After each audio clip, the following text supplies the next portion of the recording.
My friends at Easy Cater are workplace catering pros, helping you find food for everything from daily employee meals to staff meetings and special events. Visit easycater.com/leaderassistant to find out more. Hi, I am Sarah Abbott. Today's leadership quote comes from Jack Welch. Before you are a leader, success is all about growing yourself. When you become a leader, success is all about growing others.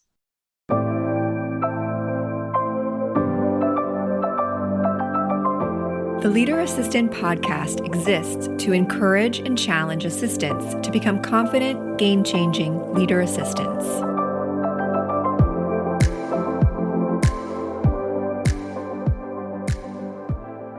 Are you tasked with ordering food for your office? Let me tell you about Easy Cater. With over 100,000 restaurants to choose from nationwide and 24/7 customer support, Easy Cater helps assistants like you and me succeed at work and makes our lives easier. Visit easycater.com/leaderassistant to find out more. Hey friends, welcome to the Leader Assistant Podcast. It's episode 234, and this is Jeremy Burrows, your host, and you can check out the show notes for this episode at leaderassistant.com/234, leaderassistant.com/234. And today I'm speaking with Sarah Abbott. Sarah is the executive assistant to the CEO, CFO, and general counsel at Utz Brands. Is that right, Sarah? That is correct, yes. Awesome. Welcome to the show. What part of the world are you in? So thank you. I'm very excited to be here. I am actually in Pennsylvania, York to be specific. Great. And are you from that area? I'm from Baltimore, so fairly regionally.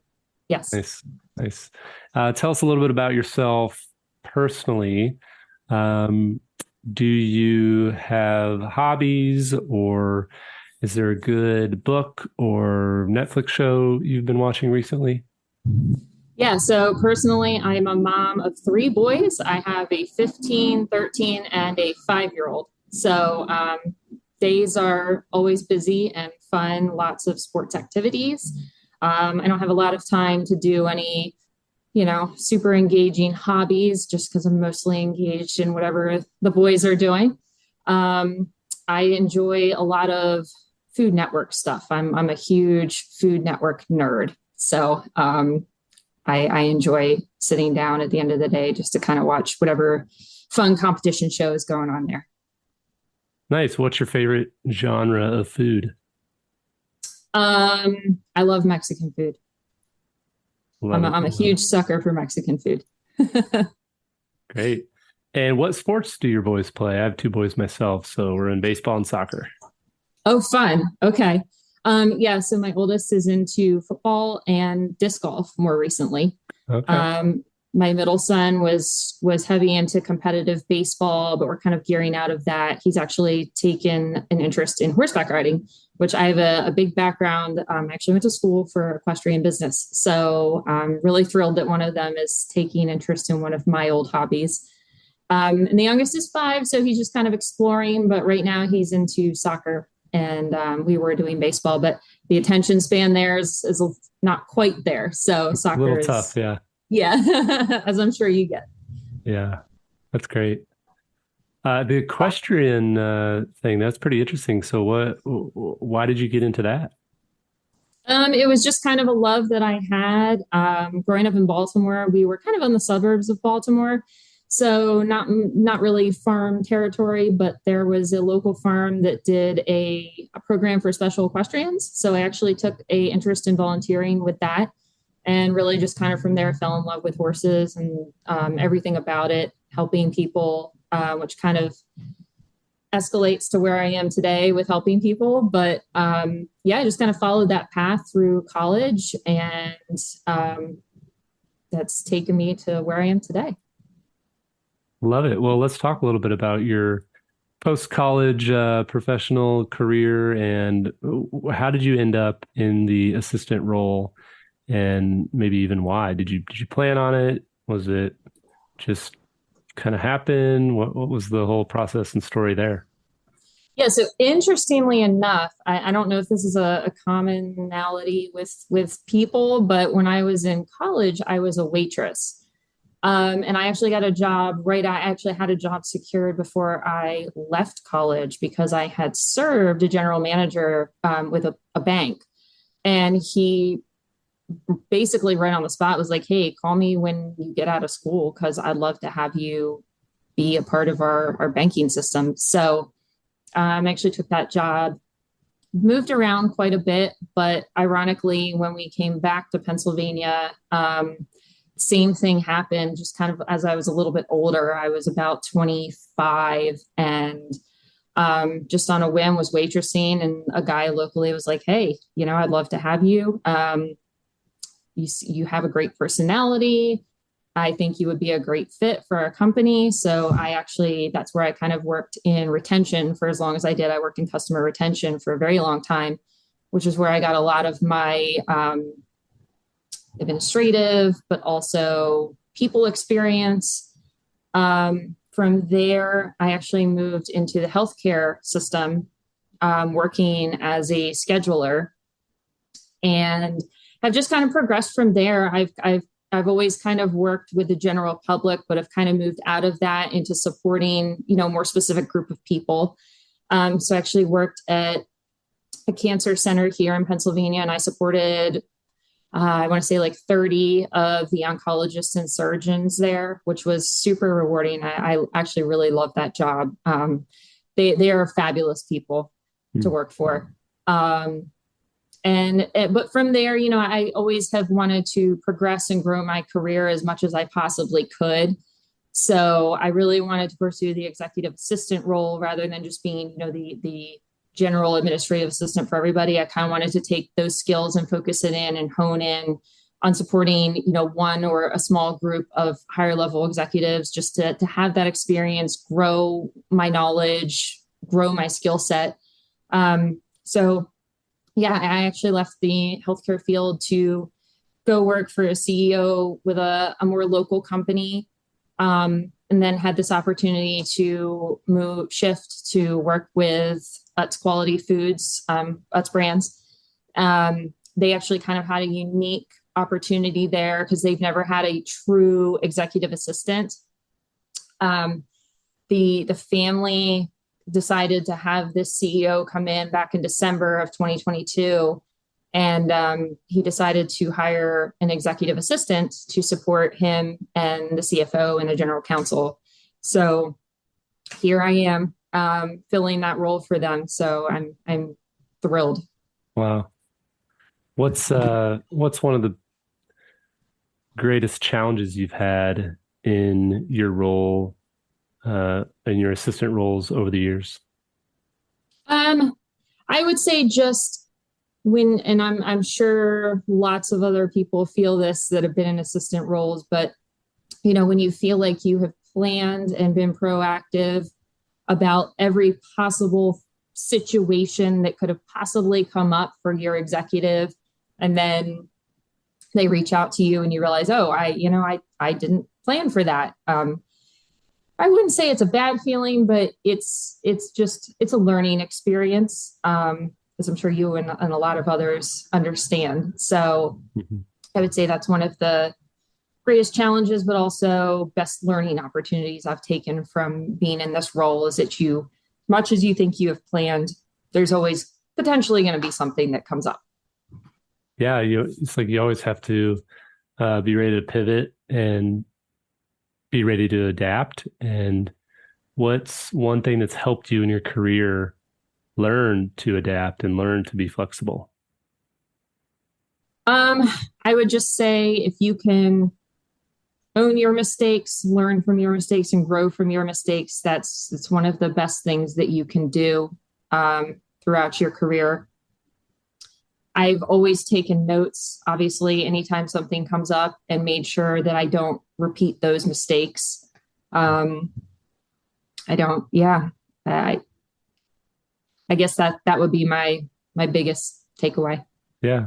Yeah. I always like to say, in mistakes, in the world of mistakes, it's okay to make mistakes. It's not okay to make the same mistake over and over and over again. So yeah, well said. What tell us a little bit about your current role supporting the CEO, CFO, and general counsel. You mentioned it was kind of a newer thing. Did the CEO have experience working with an assistant before? He did. Okay. Yes, he's actually pretty much always had an assistant, and ironically, he allowed me the opportunity to interview his one of his longest standing Oh, assistants before I took the job. nice. So you got all the like inside scoop, all the dirt and everything on him Yes. before working. Nice, nice, Yep. good deal. What's been maybe, or what would be a tip you would have for those listening who are thrown into this role that, like you said, the organization hadn't done before, or maybe even working with a team that hasn't worked with an assistant before. Um, what's something you would encourage those listening to, maybe a practical tip on, hey, if you're jumping into a situation where people just aren't used to the EA role, how do you help people get used to it, and how do you show that, like, hey, I'm here to support you and help you?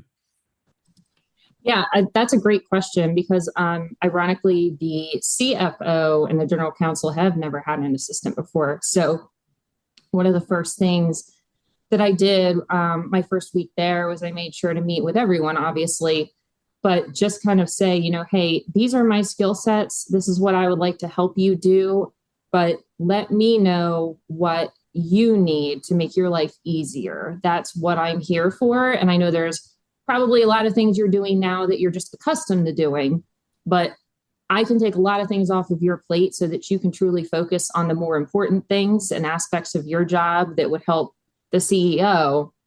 And I want to take those off your plate, even if it's just something as simple as, reorganizing your contacts or reorganizing your calendar or just making sure that, I'm taking care of your expenses. Those seem like really simple things, but to someone who hasn't had an assistant, they're carving out time from their schedule to manage those tasks when they should be obviously focusing on way more important things. So it was really interesting because in the half-hour sessions I had with the CFO and general counsel, they came up with a couple of different projects, just things that would be really helpful to them that they just don't have the time to manage. Ironically, they weren't just calendar management. They were things like meeting with investors and, kind of creating Facebook pages for them. But when you offer the floor to those people and just say, hey, what would be the most helpful to you that I could take off of your plate that would give you that time back? Generally, they don't have a problem coming up with those tasks. Right. It's not something they think about in advance. Yeah, and I like how you said you had ideas of what, throughout your experience professionally, you had ideas of what you could do to help them. And so it wasn't like you were coming to them with a question that you didn't have an answer to, but you gave them the opportunity to present, hey, this is where I could use help. And that's a great way to dig into that new partnership. So why don't you share your favorite, absolute number one favorite thing or most rewarding thing about being an assistant? I love helping people. Obviously, it's kind of where I started, between helping kids learn to ride and developing their skills through just even just being a waitress. I love working with a team cohesively to accomplish a goal, whether that's, hey, I want to make sure that you get to Europe smoothly, or, hey, what can I do to make your life easier? It's one of the things I enjoy the most because I feel like it's one of my strongest skills. Besides the organization and the detail, that is one thing I love. And when I just get a very strong sense of accomplishment and fulfillment, when I'm able to help people do what they need to do. And it just sounds so simple, but it's not, as most people probably recognize that are listening to this. Yeah. Has that love and passion for helping people, has that affected your own ability to help yourself, if you will, and take care of yourself? Like, I know I've experienced that in my life where I love helping people and helping other people, but sometimes I just forget about, oh, I got to actually take care of myself too. Absolutely. I think it's a really good point to bring up because it seems like those who make it a priority to prioritize other people tend to let themselves fall to the wayside. So, yes, I mean, to be very honest, when I'm working 9, 10 hours a day trying to help others, and then I'm coming home and helping my family, yes, it can be a challenge for sure. Yeah. What's one tip you would have to those listening saying, oh, yes, I'm working 10 hours, I'm raising a family, I need a break. What's one thing that you've done to try to maintain your sanity? I think it's really important to just make sure you find time. It sounds so obvious, but just find time for yourself. Whether it's making time, like my husband and I recently have tried to make it a point to go out to dinner, even if it's just once a month, just to get out of the house, spend that time together, reconnect, kind of bring it back to the basics.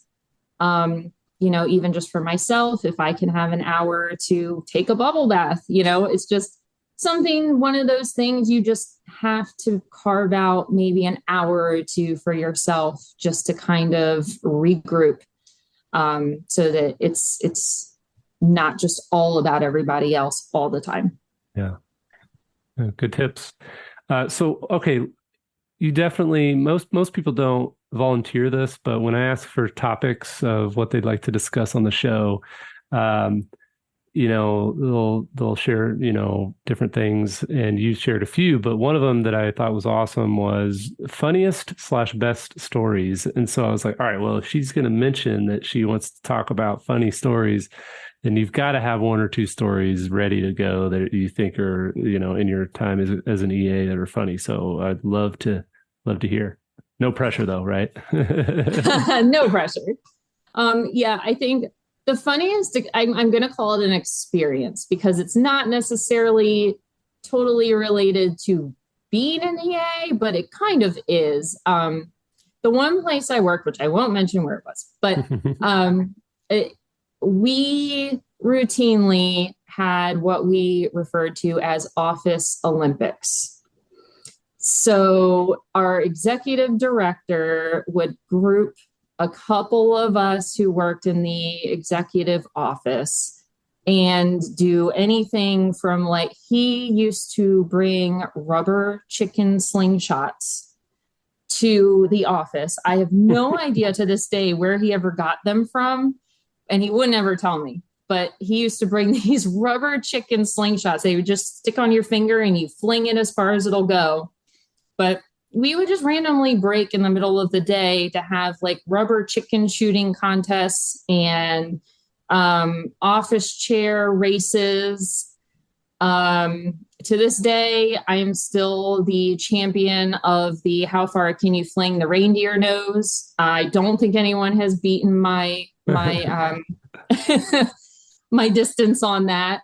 But it's just things like that. It seems silly, but environments like that really bring a sense of belonging, and it kind of just breaks the ice from the daily monotony of the business. Mm-hmm. But it's just one of those things I don't forget because it always felt special and it was always fun.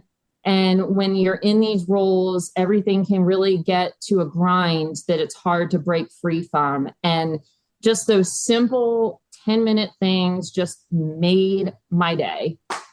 Nice. So did anybody get their eye poked from one of those chicken things, or did you knock over a monitor or break somebody's laptop screen, anything like that? No, they were little chickens. Okay. It would have been funny though if they were the big rubber chickens.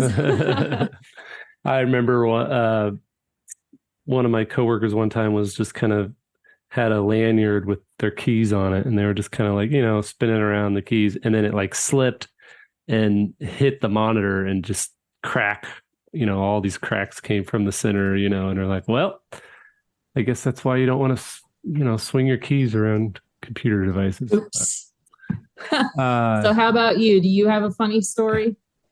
Oh man, that's a good one. Putting the pressure on me now. I see how it is. Yeah.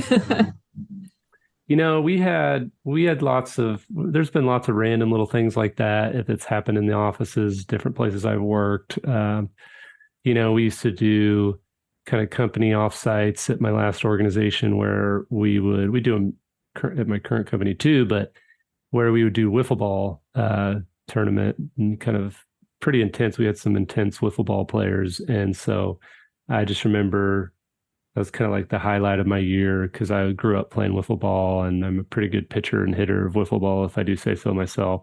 And I remember we were at the lake and we were all hanging out and I got drew the short straw and had to drive one of the boats all day because we had like different boats and we'd take our team members on. And so I was stuck on the boat all day. Well, I finally get off the boat and they're playing wiffle ball. So I hop in and join one of the teams and I like hit a home run and then I like struck a few guys out. And I just remember like that was a blast. But the one thing was the jet skis. We had the jet skis too. And I remember there was every year it seemed like somebody would flip a jet ski upside down or fall off one or jump over one and, get vertigo from getting water in their ears or whatever. And so anyway, yeah, all kinds of shenanigans on company offsites.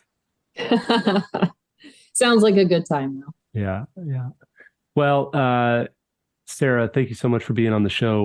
What's maybe your version of the answer to the question, what makes an assistant, whether you're an executive assistant, administrative assistant, executive business partner, office manager / assistant, whatever your title is, what makes an assistant a leader? That is a really good question. I think being able to manage situations is probably one of the top things. And being a leader seems like a very open question, but I would just say, if you can learn how to manage somebody's time and do it effectively, but also be capable of, like, for instance, where I am now, the leadership team really hasn't had an executive assistant. So a lot of what I'm doing is trying to rein in projects that they want to have accomplished. So I'm trying to, for lack of a better term, manage the time for the whole leadership team. And that can take a lot, as I'm sure you're well aware. But trying to, for lack of a better term, teach people how to manage their time so that we can all work towards a goal and accomplish that goal, I would say is one of the biggest challenges I'm currently facing, but it also puts me in what I feel like is a leadership position, because you're basically saying, hey, we need to accomplish this goal. Here's the foundation that I've set. Can we do X, Y, Z to get it accomplished in this way by this time? I think that's probably the best example I have, but, just being there for other people, supporting other people, whether it's your leaders, whether it's coworkers, other administrative assistants, other EAs, I feel like that's a really important aspect as well. You need to show that you're there to support and help. And I think that's an important aspect of being a leader as well. Love it. Great way to end the episode, Sarah. Thank you so much for your story and your insights. Is there somewhere that people can reach out and say hi if they want to? Yeah, I'm on LinkedIn. I think my link is in the in the podcast. Yeah, so yeah. So Perfect. yeah, that's a perfect place to reach me. Awesome. And I'll put that, leaderassistant.com/234. And people can reach out and say hi. I appreciate it, Sarah. Thank you so much. And you know what? I actually had one last question. Are you a fan, or were you a fan of Utz brand food products before you started working? And did you become one after you started working there, or? I am a huge foodie. So I have always loved Utz products. And this is going to sound weird, but one of my fondest memories as a kid is my parents always had this old school Utz tin on our counter. And it was always full of, the junk food that we weren't supposed to have. But it's one of my fondest memories. And it's still there, but it's just this super old, it's probably an antique by now. Wow. Just large tin of Utz. And it was just full of junk food. So yeah. And I continue to be an Utz fan because we continue to grow. The new CEO has a lot of aspirations to take it as far as we can go. And we're taking over a bunch of different brands that are nationally recognized. So yeah, huge fan. That's great. Yeah. Who would have thought you've been working, supporting the CEO as you're getting junk food out of that Utz can. Right. Crazy how the world works. Well, best of luck to you and your team that you work with and your career and your family. And we'll definitely, again, appreciate you being on the show and look forward to staying in touch. Yeah. Thanks for having me. I really appreciate it.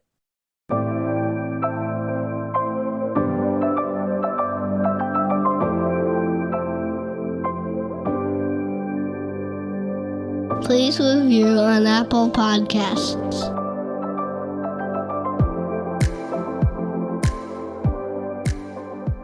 GoBulls.com